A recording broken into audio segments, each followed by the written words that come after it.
inondation yi mi ngi fii ci diwaanu Kaolack waaye xam naa ne dafay fekk loo xam ne c'est niveau national wala boo mondial muy wàllu Covid 19 laal na bu baax Sénégal ndax am nañ ci jot nañ cee wàññi ay moor yu bëri ñi leen ñaanal suñu borom xaare leen aljana am na tamit ay ñu feebar ñoo xam ne ñu ngi tëdd ci l'hôpital yi tey jii ci diwaanu Kaolack tamit dafa mel ni affaire bi laal na leen waaye tamit gisoon nañ tamit madame le maire am na ay jéego yu mu defoon ba décaissé woon benn somme montant bu 50 millions première phase jéem a pour soqale nit ñi jàppale leen ci plan de résilience boobu tey jii nii fan nga toll ci plan de résilience bi ak sa département boobu. waaw mun naa wax ni plan de résilience bi moom vidé nañ ko fi mu toll nii parce que cible li ñu recensé woon yëpp ku ci nekk jot nga ndimbal bi nga war a jot mais recensement yooyu aussi dañ koy def en relation avec l'action sociale bi nga xam ne moom tamit c'est une structure nationale qui dépend du ministère de la santé et qui a bu yore ay services au niveau des régions ñoom lañ ciy liggéeyal donc yooyu yëpp tey vidé nañ ko laal nañ nag secteur yu bare laal nañ ci transport laal nañ ci artisans yi laal nañ ci personnes vivant avec un handicap jël nañ tamit ci couche défavorisée yi nga xam ne ñu ngi ci population yi jël nañ ci commerçant yi jël nañ daal fu nekk ci li ñu mën dans la mesure du possible joxe ay ndimbal yoo xam ne amoon na ay denrées alimentaires mais amoon na également ay produits d'hygiène am ay masques am ay gel hydroalcoolique parce que loolu dafa am solo mais yemuñu rek ci couche population bi jàppale nañ tamit comité régional bi nga xam ne de lutte contre les épidémies les pandémies gouverneur moo ko jiite yóbbu nañ foofu lañ njëkk a yóbbu ndimbal buñ fa jógee ñu yóbbu hôpital régional ndimbal yóbbu aussi ci district bi nga xam ne moo couvé xaw ma superviser les postes de santé yóbbu fa ndimbal pour poste de santé yi nga xam ne yëpp ñoo dépendre de la commune jàppale jàngu bi tamit jox nañ leen mais également ñi nga xam ne mooy service bu force de l'ordre et de sécurité commissariat yi fi nekk yooyu yëpp commune bi ñëwoon na en appoint ak ñoom mais di def ay sensibilisation boobu beneen phase la boo xam ne dafay dugg ci prévention comme Kaolack bokk na ci communes yi nga xam ne ni ko acte 3 de la décentralisation santaane woon ñun taxawaloon nañu suñu conseil consultatif de quartier yi au niveau des quartiers am coordonnateur élire les présidents bon du ma wax élire mais tous les acteurs associations culturelles sportives organisations de femmes ñëpp daal ñooy tànn ne kii la ñu jël ci quartier bi biñ ko tegee ba pare ñoom la ñuy yónniwaat conseil consultatif de quartier yi ñu demaat ci biir quartier yi yóbbu ay flyers yoo xam ne dañ ci defoon geste barrières yi en cadre de la sensibilisation mais également jàppale délégués yi ci eau de javel savon pour jàppale leen xam nga comme ñoom nit ñi dañuy faral di bëri ci kër délégué yi pour que ñuy mën a daal moytu li nga xam ne mooy jàngoro bi en respectant les mesures barrières tamit di utiliser savon ak ndox raxasu utiliser gel alcoolique hydroalcoolique ci ñi ko mën takk masque loolu yëpp sensibiliser nañ leen ci defe naa liggéey bu am solo la woon à travers la radio communautaire aussi ñu ngi doon ñaax ci ay émissions ay la radio municipale de Kaolack pour que ñu mën a moytu daal li nga xam ne mooy indi jàngoro boobu. kon bu ñu jógee ci inondation beek jógee ci Covid bi dañuy jàll ci wàllu commerçant yi li leen soxal dëgg-dëgg muy marché central bi nga xam ne moom yu ci bëri fan yi ñëw rek amoon na incendie bu fa amoon ba gouvernement bi sax xalaat na defaat benn tabaxaat ko tabax bu mucc ayib marché bu ak modernisation boobu fan lañ ci toll. modernisation marché nag programme président Macky Sall la tamit parce que maire yi moom am na prérogative tabax marché maire yi moo war a defar ay cantines mais lépp mu ngi dépendre ci budget bi mu am bu ko amul may nañ ko tamit kii ba may na ko possibilité yoo xam ne ci cadre coopération décentralisée wala partenariat public privé mu mën a tabax marché wala mu defar ay cantines mais programme modernisation des marchés moom programme état la président de la République nag dimbale ñu encore une fois ba Kaolack bokk ci modernisation boobu ndax loolu dafa nekkoon promesse de campagne am mu ñëw fi marché bi lakkoon mu ne bés bu jotee réew mi dina ko defar lam waxoon nag def na ko ndax tey programme bi nee na 5 milliards mën na dem ba 5 milliards mais pour le moment 3 milliards nangam la loo xam ne dana dugg ci programme de modernisation des marchés fii ci Kaolack donc du Kaolack rek programme bi dana laal dëkk yu bare mais Kaolack daf ci bokk parce que marché Zinc bu Pikine ci la bokk marché Ndoumbé Diop bu Diourbel ci la bokk ak yeneen i dëkk yoo xam ne bokk nañ ci programme boobu mais dina dem daal xam naa ne ba 5 milliards te commence li ñu war a dooree daal ay ci 3 milliards lay toll mais mën na évoluer ba 5 milliards c'est un marché régional d'intérêt donc régional pour Kaolack waaw. si kon madame le maire gis nañ ni maire bi da nga ko occupé lu yàgg def nga fi daanaka 5 ans bu ñu doon jàpp ci xayma yan réalisation phare nga def ci jotagum def ci commune bi. loolu de ba ma ci laajee dinaa ci mën a wax dara te li may wax defe naa ne dafa am ay seede ndax fii am na fi ñoo xam ne xam nañu bu baax li may wax ñu nekk ci dëkk bi bokkoon ci combat yépp gunge le président Macky Sall ba yàlla jox ñu réew mi ñu gunge waat ma man mii ba ma jot mairie Kaolack te loolu yépp nag ñu ngi ci sant bu baax son excellence le président Macky Sall bi ñu ñëw Kaolack nag Kaolack nekkoon na dëkk bu doy waar bu metti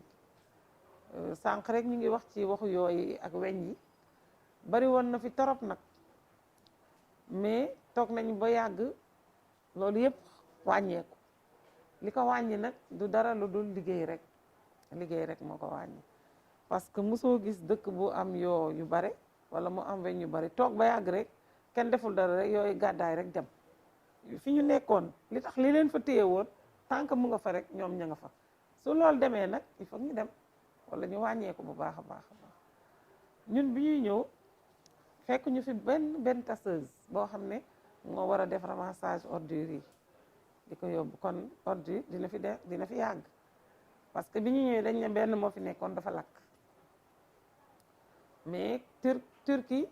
amoon nañu ak moom partenariat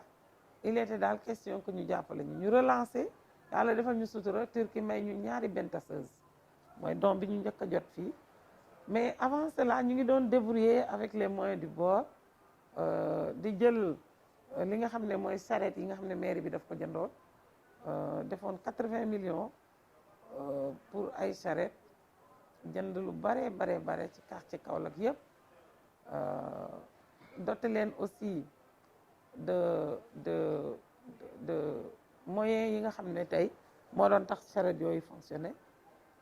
charrette yi di fonctionner ñu joxoon ko tegoon ko ci loxo délégué de quartier yi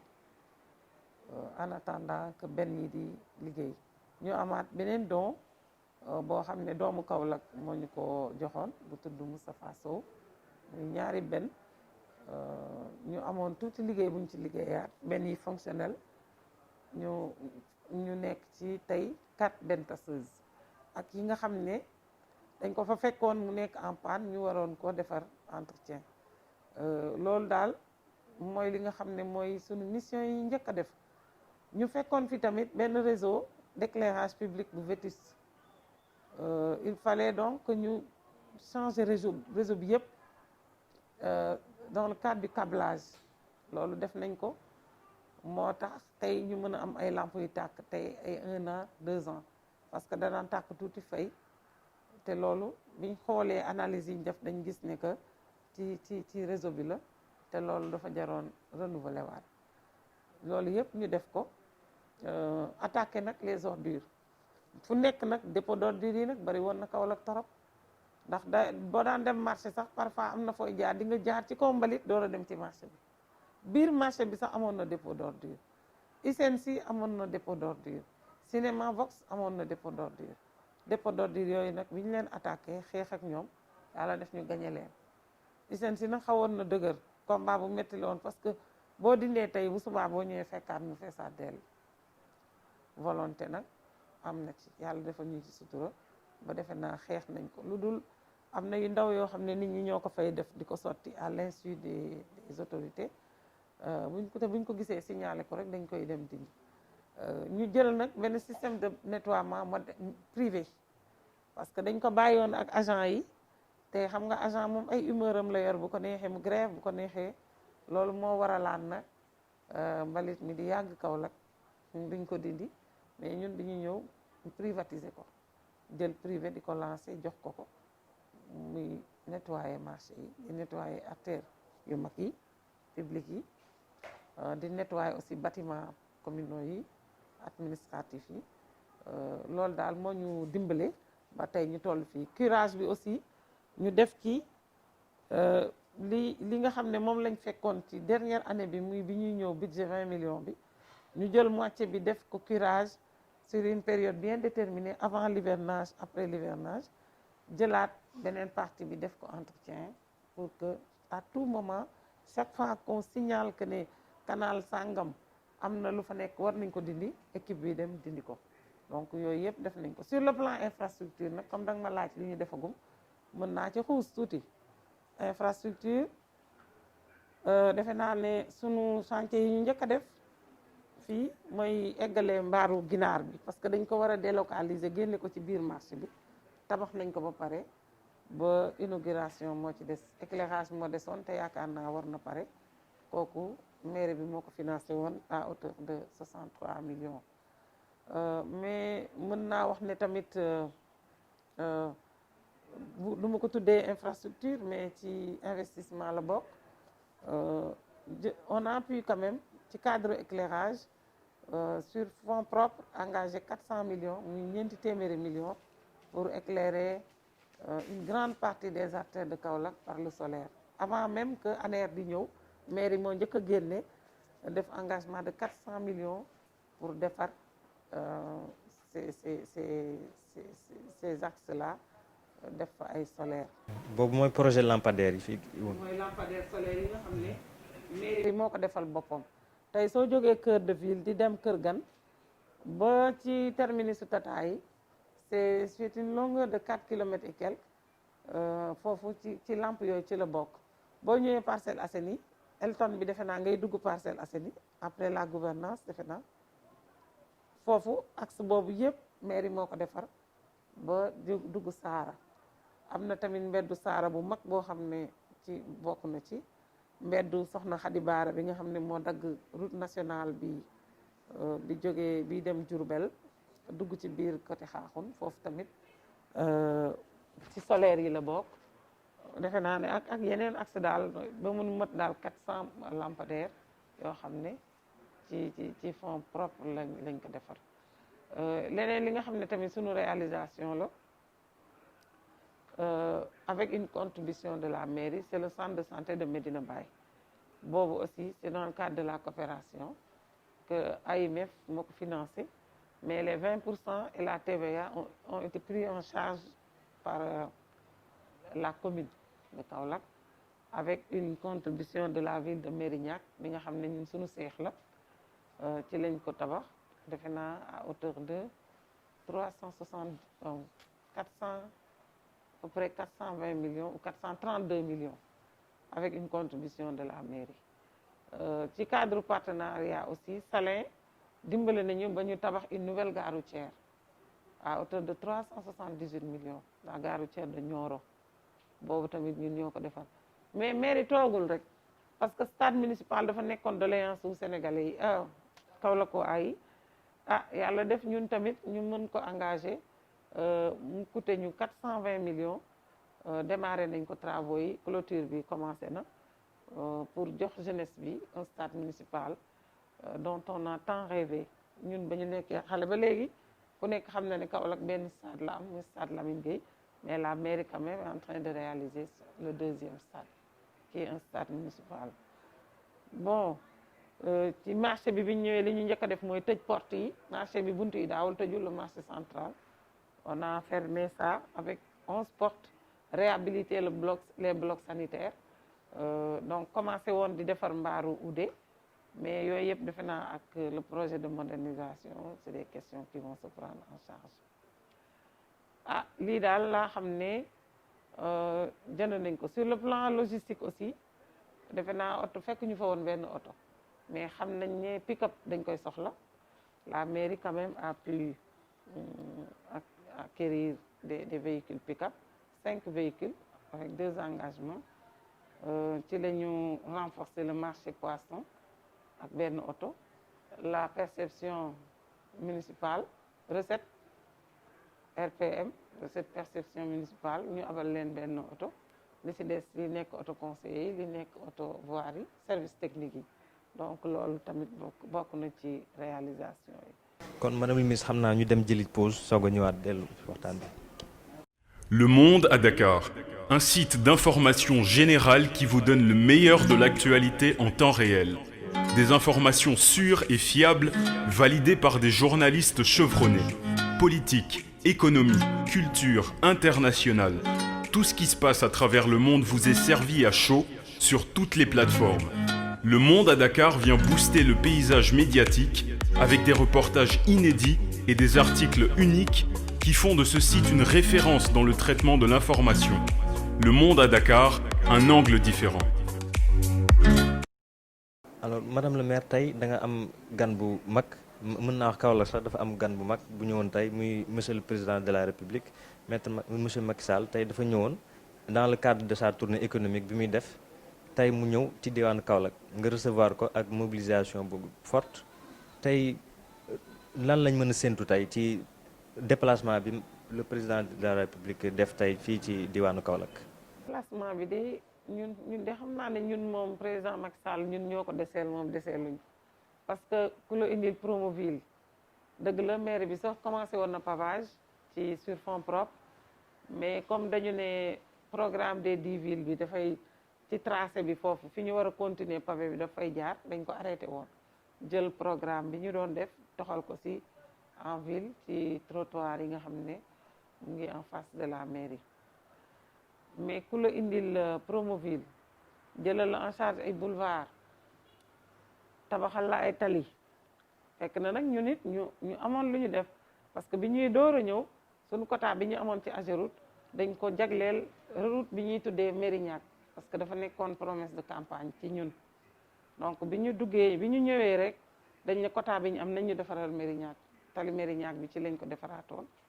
mais Mérignac moo ko njëkk a defar ci cadre coopération mu yàqu ñu defar ko mais tey bu ñu amee beneen boulevard mooy prolongement ñaari tali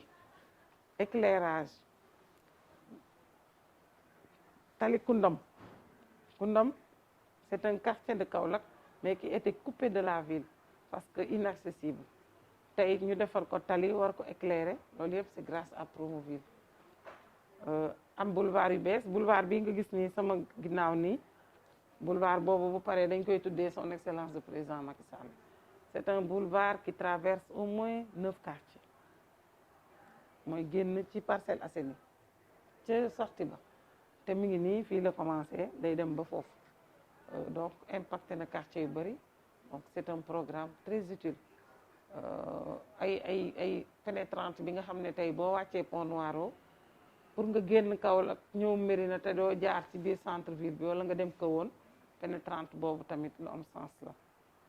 ak yeneen yoo xam ne c'est grâce à Promoville mu andi programme 10 villes mu jël assainissement eau pluviale ak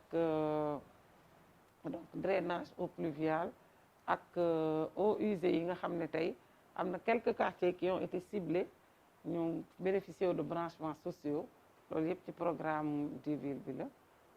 kon duñu def ñuy wax loolu ñu ne indi marché duñu def lu dul sant ko ñoom nag ñun on tenait dañu ne woon dañ koy fàttalikoo lim ñu defal sant ko gërëm ko parce que contexte bi daf ko laaj. ñëw bi président de la République ñëw ci dans le bassin arachidier fii. donc ñëw bi visite agricole la mais ñun dañu bëggoon aussi gërëm ko mooy li ma la wax léegi parce que contexte bi moo ko laaj même bu ko contexte bi laajul woon ñun suñu devoir mooy defal nañu lu rëy ci suñu dëkk bi dañ ko war a gërëm moo tax tey ñu génn teertu ko te contexte Covid bi tamit tax nañu allégé ko bu baax a baax a baax bëgg tamit nit ñi duñu bare ba nga xam ne dañuy gën a tàncaloo wala ñu tàncaloo ndax loolu bokkul ci li nga xam ne moom lañ santaane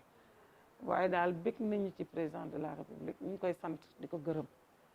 visite agricole la def nag tournée agricole tournée économique tey maa ngi dégg ay coopératives yoo xam ne ñoom lañ doon seeti ñuy wax ci seen jafe-jafe yi ñuy jànkonteel te déjà loolu defe naa président de la république pour xam li xew ci terrain bi pour xool ba xam ndax askan bi ak organisation de base yi ñu ngi leen di jox seen gëdd ñu ngi leen di toppatoo président boo xam ne day sol dàllam di dem sur le terrain pour xam ko kooku président boo xam ne la ku ko am war nga ko téye ndax tey li ñu wax ñoom te su taxawee xam naa ne dinañ ko waxaat mooy seen soxla ñoom dina faju waaw lépp lu ñu soxla muy ci cadre subvention ñoom xam naa ne loolu seen soxla bu duggee ci nopp président dina faju te dana tax tamit mu xam ne ñëpp nekkuñu fi rek di wax rek di critiquer nit ñi ñu ngi liggéey bu baax te li ñuy liggéey mu ngi dëppoo ak bëgg-bëggu président de la république parce que bëgg-bëggam mooy moderniser l'agriculture mécaniser l'agriculture ku nekk gis na ne def nañ fi ay cérémonie yu bari de remise de matériel agricole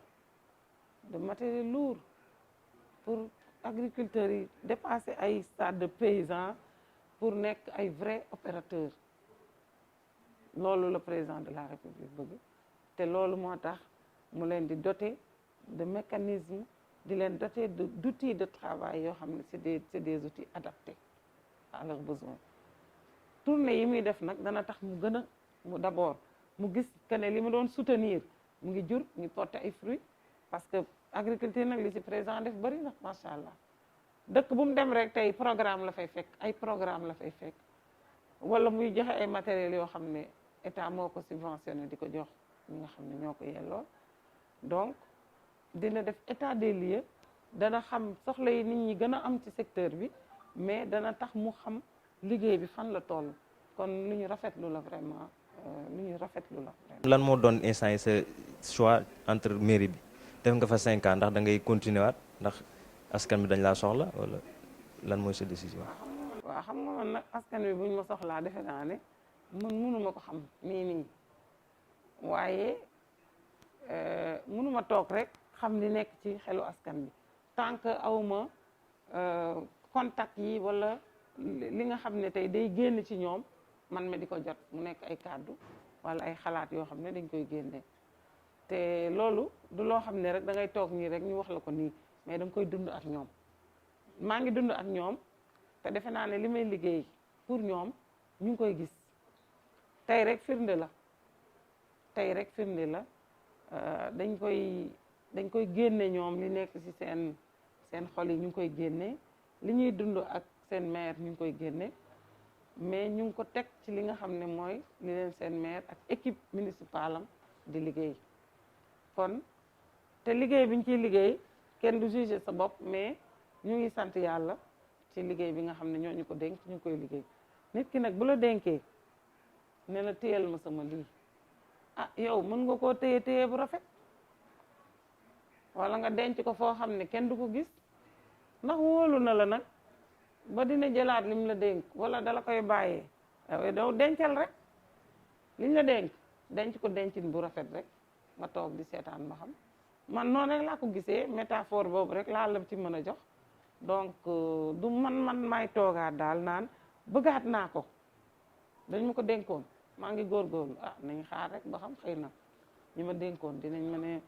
da ngay continuer wala doo continuer. waaye am na tamit ñeneen ñoo xam ne ñi ngi teg bët place boobu de. waaw léegi neex na xam nga li ñuy wax naan lu sotti rek day am borom waaye 2014